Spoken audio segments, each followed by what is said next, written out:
thank you guys for joining me. It is Danielle J. Mitchell, your up and coming queen of real estate. And I'm here for, again, today's and this week's Tuesday tip or two to talk about what am I talking about?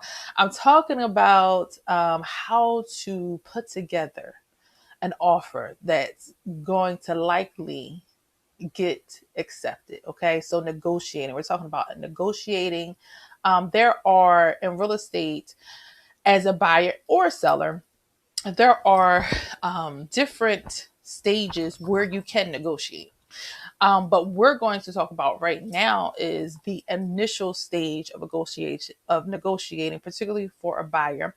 And this video will even be helpful for some realtors out there. So if these tips help you, then I'm happy about that. But definitely for buyers, because some of it is gotta be pointed to realtors a little bit, a skosh. So but if this is helpful to you, then I want you to let me know. Okay. So let's dive right on in. Okay. So when talking about negotiations, when we're talking about putting in the proper offer, right, as a buyer, first we have to determine what type of buyer are you? What type of buyer are you? Okay. So there are two type of buyers to consider here, right? And so let's get into it. Now, I'm reading off my notes. Two type of buyers to consider. So you may be a buyer, okay, that needs seller's assist. Okay, so I've talked about this before. What is seller's assist? Seller's assist is credit, okay, that is given to a buyer from a seller for closing costs. Okay. In Pennsylvania, it is up to 6% that a seller can give towards a seller's credit, or sometimes it's called seller's concession is another term that is used as well. Okay. So that cost again is a credit towards the buyer's closing costs. Typically in a transaction, the buyer is the one paying the higher in closing costs, right? Which is typical. That's just typical in a real estate transaction. So therefore, what will happen is the seller is pretty much getting less in their profit. So if they were, let's say, going to get $100,000 after they sold their home, right? Less whatever fees associated with the closing, less the commission for the agent. They're getting $100,000. Well, if they give a credit, right, for let's say $3,000, then they are getting only $97,000 back. So if they give a credit, say, hey, you could take $3,000 away from what I'm supposed to get and put it on the buyer side, so they can come out of pocket less for their closing costs, then that's what it is. Okay. So again, back on track. If you're a buyer who needs seller's assist, right? Maybe because you don't have as much cash on hand, right? As you know that you would need. So you need the seller's credit, right? Because you won't have enough. Maybe you have X amount of dollars saved, and it's like, yeah, I'm going to need 5% seller's assist. I'm going to need the full 6%. I'm going to need maybe just $5,000, which won't completely deplete my bank account. I can be comfortable. And just, not just bank account, but just in general. Because sometimes you just want a little cushion, you're moving, right? So you might want just, okay, if I could get, this much, it's not the max amount of seller's assist, but it's not, but it's just enough, right? So if you're that kind of buyer, that's one. Okay.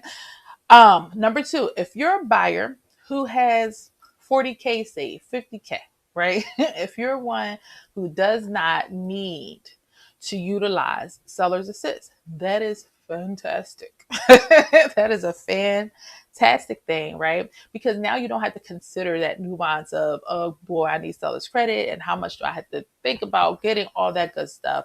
And that is very helpful, again, when we're talking about putting in an offer that will get accepted and for negotiating purposes. Now, another thing to consider when talking about what kind of buyer you are. You have to also, what can affect what kind of buyer you are is the fact, what kind of loan do you have? Is it FHA loan? Is it a conventional loan? So that is something to consider, whether you're one who needs a seller's assist or who does not need seller's assist. What kind of loan you have, I want you to understand that that will affect the offer that you and I will put together and cultivate.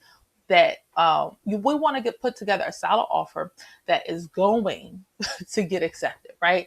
As much as possible. Now, let's dive into it. As I've been saying since last year, it is a competitive market. It is a seller's market, which means there are more buyers than there are homes. Okay, so that drives prices up. So the whole supply and demand that has to do with economics, right? The economy. So here are some tips. If you're buyer number one or buyer A, right, that needs seller's assist, here's some tips for you. Are, if you need seller's assist, go in, okay, go in above list price is one tip, right? You want to go in above potentially list price. Why? Because you want to kind of cushion that seller's assist, especially, and we're looking at this scenario, especially in the Philadelphia market, surrounding area is very competitive against seller's market. So a lot of times you can be put into multiple offer scenarios, right? Especially if it's a great house, it's completely done, all that good stuff, especially if it needs a little work, right? So you may have to put in more than the listing price, right? Because number one, you want to cushion. Again, if you are getting a $200,000 house, you need $5,000 towards seller's assist. The true offer is 195, right? So how you make up for the seller's assist that you need? Hey, maybe you want to go in at 205, right? To cushion that seller's assist, right? To make it more palatable, to more attractive, because they're getting what they're asking for, essentially, right? Or even more than that. Because again, it might be a competitive market and somebody may be asking for more seller's assist than you are, right? So again, that's something to consider. Another thing with seller's assist is that you need to ask for exactly what you need. Okay. So to go in and be like, hey, I'm gonna do the full 6% of seller's assist. And you might need the full 6% seller's assist that is allowed. But if you do not, then you might want to do the flat $5,000, $3,000, or whatever exactly you might need that won't have you that will have you coming out less out of pocket. Okay. So those are things to consider if you're one who needs seller's assist. Something to consider if you do not need seller's assist. Don't ask for it, number one. If you do not need seller's assist in this kind of market, don't ask for it. If you have a grant program, whether you need seller's assist or not, whether you're paying closing costs completely or not, if you're involved with a grant program, utilize that. That is fantastic. And you're able to pay out of pocket for the rest. That is awesome. So if you do not need seller's assist in this market, don't utilize. So the one for the person who needs the seller's assist is that they're getting an offer accepted and they're able to get seller's credit or seller's assist. Okay. The win for the person who is paying for the closing costs out of pocket is that they're getting a house at asking or potentially below. So again, depending on the scenario, you can, if it's like, hey, maybe this seller has been seeing offers all the time where the person is coming in with an FHA loan, which that kind of loan has more restrictions, because you have to, make sure things are fixed exactly the way the FHA standards are. Number one, and they're getting a seller's credit, right? If you put that up against somebody who needs no seller's credit, assist, or concession, those are all interchangeable terms. If you're putting up against somebody who has a conventional loan, which is something that is less strict, you can pretty much get whatever house you want as long as it's appraised for that. And they don't need any help with any closing costs, what likely are you going to go with? Or even if it's a person with a conventional loan that needs maybe $3,000 for closing costs, and the FHA person needs $6,000. Which one are you going to go with? Maybe they're both FHA loans. One need is asking for 6% seller assist, as opposed to 6,000 and seller assist. Depending on the price point, likely the 6% is going to be more money. Okay. So those are scenarios that you have to consider when you're putting in an offer. So when you are talking with me, your realtor, and we're hashing out these kinds of details, when I'm explaining to you what kind of buyer you are, what position that puts you in. Number one, hopefully you'll watch this video. But when we're talking about, hey, what is the best offer we can give for this particular house, right? And there are other things to consider. How long the house has been sitting on the market. Was it just put on the market 2 hours ago? And you're trying to come in with, under the sell price and all that good stuff, and it has 20 offers in already, right? So these are the nuances to consider. Some more tips are, now this is now me as a realtor. You should be working with me. But just in case you're not, these are things to consider when you're working with a realtor. Because here's the thing. What you want to do is put in an offer immediately. So this is things that you can do to help get your offer accepted. Okay. When you're negotiating, so you're not necessarily negotiating with the listed agent per se, but you are, one tip is your realtor is calling the listing agent to find out what's going on with this house. Okay. That's outside of what's on Bright MLS. Hey, this house is on market. Are there any offers in? How motivated is the seller? They can't, tell me everything about the seller, but they might say, hey, the seller is really motivated. They want to accept something. They want to get, be rid of this house, whatever the case is.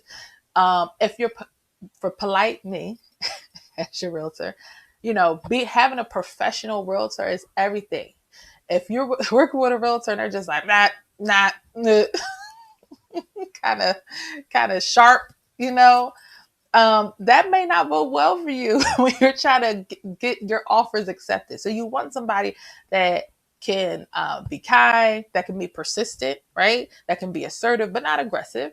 Those are the kinds of things that you want. So me as your realtor, I'm a call. Hey, Jack.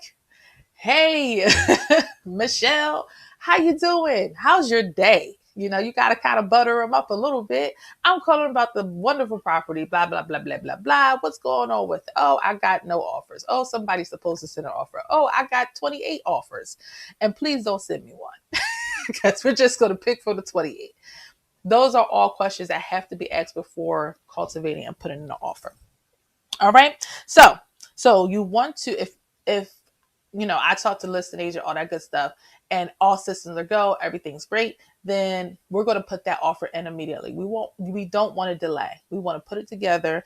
And when we put it together, another tip is that we want it to be professional looking. We want it to, not look like scribble scrabble, not be in error everywhere, right? Make sure it's clean, make sure it's packaged well. Now, of course, back in the day, you may have sent papers, but now you're sending PDFs. But even with a PDF and an email, you still want it to look pretty, legible, accessible, all that good stuff. Okay. Sometimes an extra kick is to send a letter, right? Especially now, I'm not talking about if the seller is necessarily an investor. They may or may not care because they're just like, listen, it comes down to the number. I don't care about whatever else you're talking about, that other stuff. But if you're if you're buying a house from a family, and you're a young couple or another family, whatever the case is, you may be more inclined they may be more inclined to see your letter, and it might sway them, right? It's just writing a letter as a buyer saying how much you love the home, talking maybe a little bit about yourself. And sometimes that goes a long way. Okay. Sometimes it goes a long way. Now, the last tip I want to talk about, which is the most important tip, is don't get too emotionally attached to this process of submitting an offer. If you find a house that you like, please understand somewhere in your hearts and your from your mind and your heart have to be in alignment here, and you have to understand to not get too emotionally attached. If you love a house, oh my god, I love this house. Yes, love it and hope that it works out, but don't get too emotionally attached because it may or may not work out. Okay, so as you're going, you're accepting offers, all that good stuff. You may be putting one or two up to three, but I'm hoping the first time we put in an offer that it's good to go. So, but these are why when you follow these kinds of tips, when you have an understanding of what kind of buyer that you are, those different strategies that you can use depending on what kind of buyer that you are, then it's number one, it's helpful because you can go into looking for a house, putting in offers with an openness, right? With an understanding, okay? And, you know, your decision making is better, right? Because you just have an understanding of, okay, this is what I'm getting into, okay? What I'm going to put in an offer, write up an offer, and get it accepted. Listen, I hope that helps you guys. I'm gonna stop talking now because I do have an appointment, and I'm not just saying that, but I do. But if you want an appointment, you go to bit.ly/DJM consult. Okay, and let's talk about it. Let's talk about getting on the road to put it in an offer for you. And yeah, so that is all for today. And this week's Tuesday Tip at 2. Listen, remember there's no place like home, no place like home buying. Please comment, please share if you like it, if you love it. If it is helping you, listen, don't keep it to yourself, share it. All right. Thank you all again, and I will see you next week. Bye.